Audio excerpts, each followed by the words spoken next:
pour revenir cette fois plus donc sur la question qui va nous occuper aujourd'hui, qui est celle de la légitimité des CFPPA dans les dynamiques territoriales. Pourquoi cette question? Je pense qu'il y a deux raisons, enfin il y a deux questions sous-jacentes ou deux raisons fondamentales qui fait qu'à un moment donné on se dit ça vaut le coup de creuser ça. La première chose, c'est la question du territoire. Est-ce que c'est pertinent de parler, d'associer le mot territoire au mot professionnalisation? Est-ce qu'il y a une acuité particulière à la notion de territoire ou est-ce que c'est une mode? On met un peu territoire, politique territoriale, développement territorial à toutes les sauces. Est-ce que c'est simplement une mode ou est-ce qu'il y a une raison d'être particulière? Est-ce que ça vient simplement des questions de décentralisation qui fait qu'on renforce la proximité des politiques publiques et du coup l'intégration des politiques publiques économiques, sectorielles, professionnelles et que ça amène à se poser la question avec plus de force, finalement, comment on prend en main le développement d'un territoire, comment on croise les différents secteurs et comment on professionnalise les gens. On aura, je pense, l'occasion de revenir sur le fait que cette notion de professionnalisation et territoire est pas si évidente que ça et que quand on parle de développement territorial, on se pose pas forcément d'emblée la question de c'est quoi la politique de professionnalisation, c'est quoi les compétences. En tout cas, c'est une des premières motivations ou choses qui nous semblait importante de creuser aujourd'hui. De quoi on parle quand on parle de territoire et de quoi on parle quand on parle de professionnalisation et territoire. Et le deuxième aspect qui nous a amené à se poser cette question, qu'on retrouve dans la question, c'est quelle légitimité des CFPPA? Si on pose cette question, ça veut dire qu'elle n'est pas acquise d'emblée, qu'elle n'est pas évidente.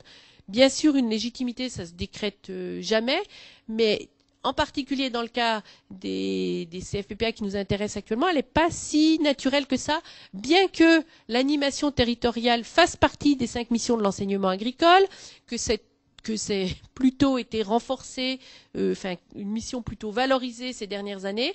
Pour autant, est-ce que d'emblée le CFPPA est reconnu comme l'acteur, l'organisme de formation légitime avec qui on va s'adresser quand on est chargé de développement dans un pays, quand on est quand on est acteur du développement territorial? Est-ce qu'on pense d'emblée professionnalisation? Pas sûr. Et est-ce qu'on pense guère loin derrière quand on est en milieu rural CFPPA? Pas sûr. Donc c'est pour ça qu'il nous semblait intéressant de se poser ces questions-là parce que en même temps je dis les réponses sont pas toutes faites et la légitimité n'est pas construite. En même temps, on voit bien que quand les CFPPA se posent la question du développement, du maintien ou du développement de leur activité, de plus en plus, en se disant, notre métier premier qui est la formation agricole, du secteur professionnel agricole se restreint, de plus en plus, on se dit, il faut se tourner vers le territoire pour développer notre activité. Mais en même temps, on dit, voilà, donc il y a des légitimités à construire. Aussi sans doute parce que toutes les politiques de développement territorial local qui émergent et dont on parle beaucoup actuellement se construisent avec une certaine ambiguïté avec le monde agricole. C'est-à-dire qu'il y a à la fois une revendication du monde agricole parce qu'on est en milieu rural de dire le développement économique, le développement local, on en est forcément un acteur majeur, on est très partie prenante et en même temps, on voit que de la part des autres acteurs économiques, c'est pas forcément comme ça que c'est perçu non plus. Le CFPPA étant installé, reconnu pour le coup sur le territoire comme l'acteur de formation agricole, ça explique peut-être que sa légitimité, elle n'est pas tout à fait installée d'emblée. En tout cas, c'est autant de questions qu'on souhaite creuser avec les intervenants de la matinée. Et on va creuser ces différentes questions à travers 3 temps.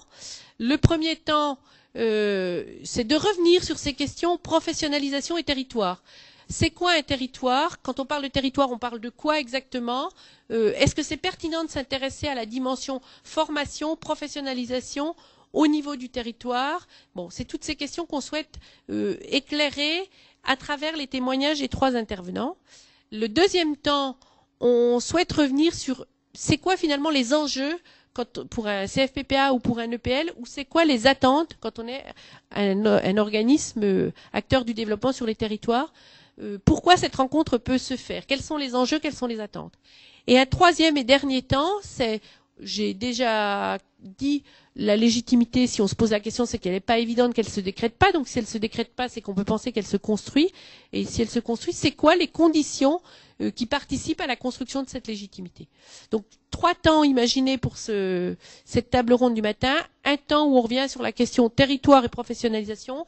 Un temps pour essayer de mieux cerner les enjeux pour les CFPPA et les attentes qui peuvent s'exprimer vis-à-vis d'eux, et un 3e temps pour explorer les conditions de la création de la création de cette légitimité.